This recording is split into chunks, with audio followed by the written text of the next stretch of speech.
Latest advisory still has maximum sustained winds with this storm of 185 miles per hour, making it a really strong Category 4 storm. Movement is to the west now at 15 miles per hour, so it's sped up a little, but not a whole lot, not enough to write home about. Here's the part I want you to see. The only changes during the 5 o'clock update is that it does drag it through Cuba for a little bit there as we go through the day, Saturday into Sunday. Here's Saturday at 2 p.m., that direct line right there. Now keep in mind, this is really a tightly compact cone until day 4 and day 5, because day 1, 2, and 3 right through here, it's for certain it's going to go there. But you get to day 4 and day 5, and the jury's kind of out. It really is. They're waiting on that frontal boundary to come down, die out. How much of a hookup is it going to have? Will it start to steer it north here?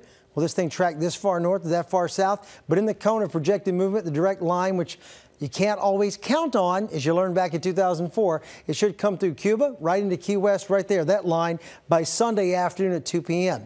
Let me reinforce upon you, the day 4 and day 5 right now, we simply do not have high confidence of exactly where this thing is going. Notice how the models are all together north of San Juan, day 3, then day 4 and day 5, choom, they splinter. And as they do, everything starts to change. TVCon has not yet updated, still runs from Miami on top of Lake Okeechobee down there right to the east side of Orlando, coming up over the course of the weekend, and then drags the moisture all the way up into Georgia and South Carolina. Here's one impressive graphic. Those winds of 185 miles per hour producing some huge waves with this storm system. I'll be right back. We'll talk about radar for you tonight. I know it's raining in spots. We're awfully focused on this hurricane. We'll talk about the rain, this hurricane, when I expect tropical storm force winds to show up, and what could be awaiting us for the weekend. See you in a few.